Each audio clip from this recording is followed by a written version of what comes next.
Matagal na panahon na ang nakalipas, isang makapangyarihang halimaw na mayroong 9 na buntot ang lumitaw at winasak ang lahat sa paligid nito. Upang maprotektahan ang kanilang nayon ay lumaban ang mga shinobi, at kabilang sa kanila ang isang dakilang ninja na may kakayahang pigilan ang kapangyarihan ng halimaw, ngunit kapalit ng kanilang tagumpay ay ang kanyang sariling buhay. Siya ang tinaguri ang ika-4 na Hokage, at sa huling sandali ay naiselyo niya ang halimaw sa katawan ng kanyang sanggol na anak, at dito nagsisimula ang kwento ni Naruto. Nang lumipas ang ilang taon, napagalitan si Naruto dahil sa pagkasira ng mga estatwa ng mga Hokage, at sa kanyang pagkabigo sa graduation exam noong nakaraang taon. Pinagsabihan siya ni Aruka Sensei na huwag na muling mabigo, at ipinaalala na ang susunod na pagsusulit ay ang transformation test na dapat mapasa ng lahat ng mga estudyante. Ngayon ay si Sakura ang unang sumubok at matagumpay na nakapagbago ng anyo, at nang pumasa siya agad ay isa-isang sinubukan ng mga estudyante hanggang kay Naruto na. Subalit sa halip na tamang anyo, isang sexing babae ang kanyang naging anyo na dahilan upang magalit si Aruka, at bilang parusa ay pinapalinis sa kanya ang mga estatwa ng mga Hokage. Tinanggap ito ni Naruto, sabay sabi na ayos lang dahil wala namang naghihintay sa kanya sa bahay, ngunit naawa sa kanya si Aruka at sinabing pagkatapos niyang maglinis ay pupunta silang dalawa sa labas upang kumain ng ramen na labis na natuwa si Naruto. Pagkatapos ng paglilinis ay nagpunta sila sa ramen shop, at habang kumakain ay tinanong siya ni Aruka kung bakit sinira ni Naruto ang mga estatwa. Sinagot siya ni Naruto na alam niyang parangal iyon sa mga Hokage, ang pinakamalalakas na ninja ng nayon, lalo na ang ika-4 na Hokage na nagligtas sa kanila mula sa dambuhalang halimaw. Gayunpaman ay sinabi niya na hindi na iyon mahalaga, dahil balang araw, siya ay magiging pinakadakilang Hokage sa kanilang nayon para matanggap siya ng lahat, at napangiti si Aruka sa kanyang determinasyon. Sa sumunod na araw ay ginanap ang kanilang graduation exam, at tinawag ni Aruka ang bawat estudyante upang isagawa ang Kagebunshin technique.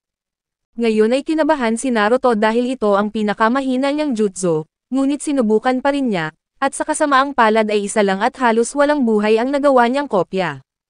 Iminungkahi ni Mizuki, isa pang guro, na ipasa na si Naruto dahil malakas ang katawan nito at may potensyal pa, ngunit tumanggi si Aruka at sinabi niya na ang lahat ng mga estudyante ay nakagawa ng 3 kopya kaya hindi siya pwedeng ipasa. Dahil doon ay labis na nasaktan si Naruto, at habang nagsasaya ang iba, mag-isa siyang nakaupo sa isang duyan at pinapakinggan ang mga usap-usapan laban sa kanya. Habang malungkot siyang nag-iisa, lumapit si Mizuki at niyaya siyang mag-usap sa isang tahimik na lugar. Sinabi ni Mizuki na hindi sinasadya ni Aruka na pahirapan siya, ngunit nagtanong si Naruto kung bakit siya lang ang nabigo kahit ginawa na niya ang lahat ng kanyang makakaya, at sumagot si Mizuki at sinabi na kung gusto niya talagang makapasa ay mayroon siyang sikreto na pwedeng sabihin kay Naruto. Makalipas ang ilang oras, habang nakahiga si Aruka at iniisip ang lungkot sa mukha ni Naruto, biglang kumatok si Mizuki at nagsabing pumunta agad sa opisina ng Hokage dahil ninakaw daw ni Naruto ang Forbidden Scroll ng nayon. Dahil sa balitang iyon ay nagtipon ang mga shinobi sa harap ng ikatlong Hokage, at ipinaliwanag ng isa sa kanila na ang scroll ay sagradong lihim na unang isinelyo ng unang Hokage, at kung makakaalis ito sa nayon ay magiging malaking kapahamakan. Agad na inutusan ng Hokage ang lahat na hanapin si Naruto at ibalik siya ng ligtas, at nagsimula ang paghahanap na kasama si Mizuki, ngunit sa lihim niyang plano, balak niya talagang patayin si Naruto upang kunin ang scroll para sa sarili niya.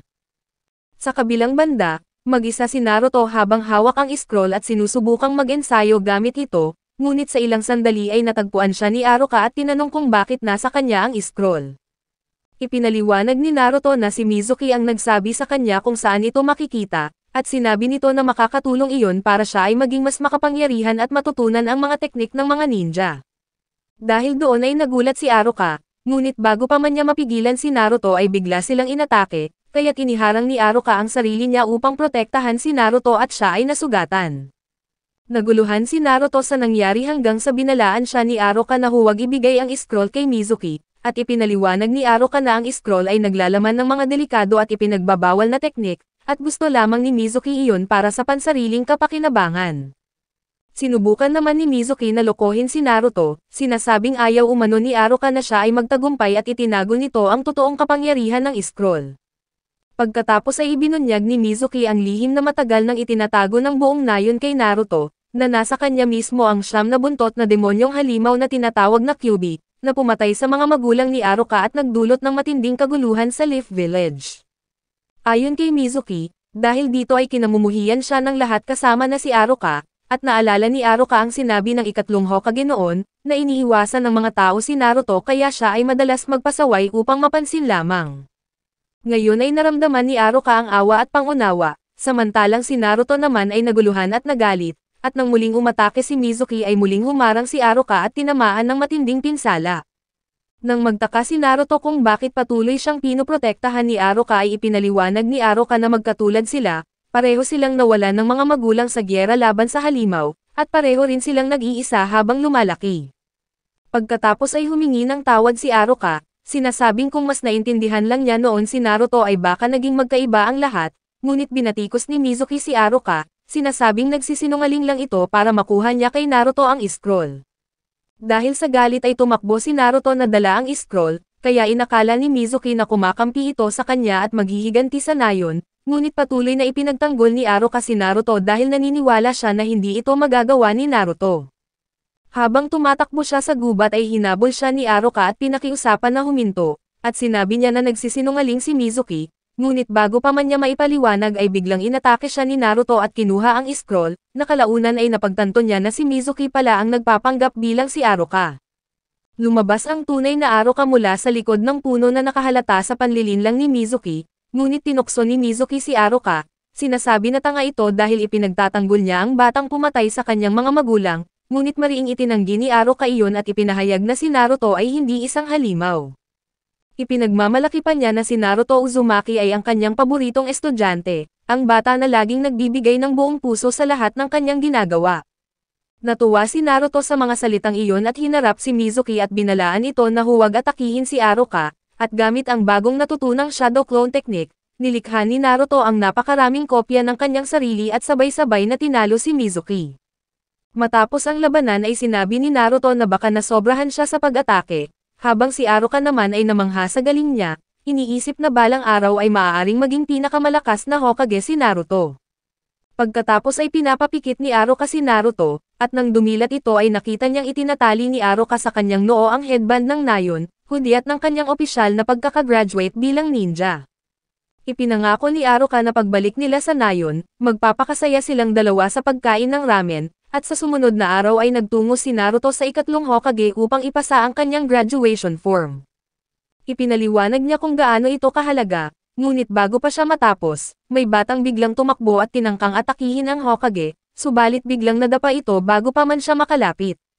Gayunpaman ay tumayo si Tutoy at nagalit, sinasabi na si Naruto ang nagtulak sa kanya, at nang bugbugin na sana siya ni Naruto ay pinigilan siya ng isang guro, na ipinaliwanag na ang bata ay si Konohamaru, ang apo ng ikatlong Hokage. Sumagot si Naruto na wala siyang pakialam kung sino ang batang ito at sabay tangkang bugbugin si Konohamaru, ngunit agad siyang pinigilan ng guro at sinabi na isa siyang apo ng ikatlong Hokage, at hindi niya maaaring ipagpaliban ang kanyang pagsasanay. Dagdag pa niya, kung gusto niyang maging ikalimang Hokage ay kailangan niyang magsikap at mag-ensayo ng mabuti, ngunit bago pa man matapos magsalita ang guro ay tumakbo na si Konohamaru. Habang pinagmamasdan siya ay napaisip ang ikatlong Hokage, napagtanto niya na ang batang ito ay hindi na talaga magiging mabuti dahil 20 beses na siyang inatake ng ganito. Samantala, habang naglalakad si Naruto sa lansangan ay napansin niya na sinusubukang magtago ni Konohamaru, ngunit nahuli niya ito sa bawat pagkakataon. Sinabi ni Konohamaru na magaling na ninja si Naruto, at simula ngayon ay tagasunod na siya nito, at sinabi ng bata na gusto niyang matutunan ang lahat ng teknik na alam ni Naruto dahil gusto niyang talunin ang kanyang lolo. Sabay dagdag niya na siya na ang kanyang bagong tagapagturo na bilang pinuno, at masaya si Naruto sa bagong bansag bilang pinuno, kaya't pumayag siya. Habang naglalakad silang dalawa, ipinaliwanag ni Naruto, na para magamit niya ang kahit anong teknik ay kailangan niyang matutunan kung paano kontrolin ang kanyang chakra. Sinabi ni Konohamaru na alam na niya ang lahat tungkol dito dahil iyan ang enerhiya sa loob ng katawan, at nagmumula ito sa mga selula at mas lumalakas habang nagsasanay, at pagkatapos ay kokolektahin ito at gagamit ng hand seals upang magagawa ang kahit anong teknik. Ngunit sinabihan siya ni Naruto na wala pa siyang alam, binabasa niya lang ang lahat tungkol sa kanyang scroll, at para makabisado ang chakra ay kailangan niya munang kalimutan ang kanyang mga teorya. Ang kailangan niya ay pagsisikap at tapang, at seseryosohin ni Naruto ang kanyang pag-ensayo, kaya't kailangan niyang maghanda at sa ngayon ay dapat muna niyang subukang gamitin ang transformation jutsu. Pagkatapos ay itinuro niya ang isang babae sa kalye at sinabi na mag-transform katulad ng babae, at nang sinubukan ni Konohamaru ay nabigo ito, at paulit-ulit nilang sinusubukan sa iba't ibang babae pero lagi siyang palpak, at si Naruto pa ang napapalo sa tuwing pumapalya sila. Nang makilala ng mga tao na apo siya ng Hokage ay nagsimula silang mang-insulto, ngunit sinabi ni Naruto na huwag niya silang pansinin at gawin niyang mag-transform para lokohin ang matanda, pero kailangan niya pa ng kaunting ensayo at kapag nagawa na niya iyon ay matatalo na niya ang kanyang lolo. Pagkatapos ng ilang sandaling pagsasanay ay nagpahinga sila, at nagtanong si Naruto kung bakit gusto niyang talunin ang Hokage, at sumagot si Konohamaru na dahil wala kasing tumatawag sa totoong pangalan niya. Lahat ng tao ay tinatawag lang siyang apo ng Hokage, at walang nakakaalam sa tunay niyang pagkatao at sawa na siya sa puntong ito, kaya't gusto niyang maging Hokage para makilala siya ng iba. Ngayon ay ngumiti si Naruto at sinabi na walang makakakilala sa katulad niya kung ganyan lang siya, dahil ang pagiging Hokage ay hindi madali, at kung gusto niyang makamit ang titulong ito ay kailangan muna niyang talunin si Naruto. Sa kabilang banda, nakatayo ang ikatlong Hokage sa harap ng mga rebulto ng mga Hokage at biglang dumating si Aruka. Sinabi ni Aruka na kumain sila ni Naruto kahapon sa ramen shop, at sinabi niya na gusto niyang maging pinakamalakas na ninja at makilala ng buong nayon, at masaya siya noong sinabi niya iyon. Sinagot siya ng ikatlong Hokage na mahirap na pangarap iyon, ngunit alam niya na ang mga nakikipaglaban sa QB 12 taon na ang nakalipas ay alam na ang halimaw ay nasa loob ng katawan ni Naruto. Ipinagbabawal niyang banggitin iyon, at sino mang lumabag sa batas ay mapaparusahan, kaya't walang alam ang mga bata tungkol dito at ito lang ang tanging pag-asa ni Naruto. Bago isinelyo ng ika-4 na Hokage ang halimaw sa kanyang anak, ang tanging hiling niya ay makilala si Naruto bilang bayani na ang nagligtas sa nayon, ngunit sa kasamaang palad ay walang ganoong pagtingin ng mga tao. Ngayon ay iniiwasan nila si Naruto at ang galit at takot na iyon ay naipasa pa sa kanilang mga anak, kaya't patuloy siyang tinatanggihan ng lahat, ngunit idinagdag ng ikatlong Hokage, na kapag ang isang tao ay kinasusuklaman at hindi kinikilala ng lipunan ay madalas silang nagiging mas matatag.